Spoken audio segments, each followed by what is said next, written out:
they say that if they could go back in time, with the experience and the knowledge they have today, they wouldn't have done it.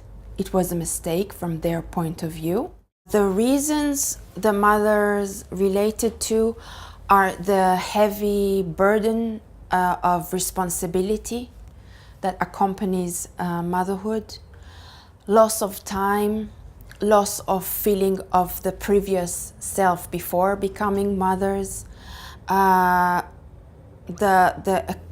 this certain kind of relationship that someone depends on them, that is unbearable to them.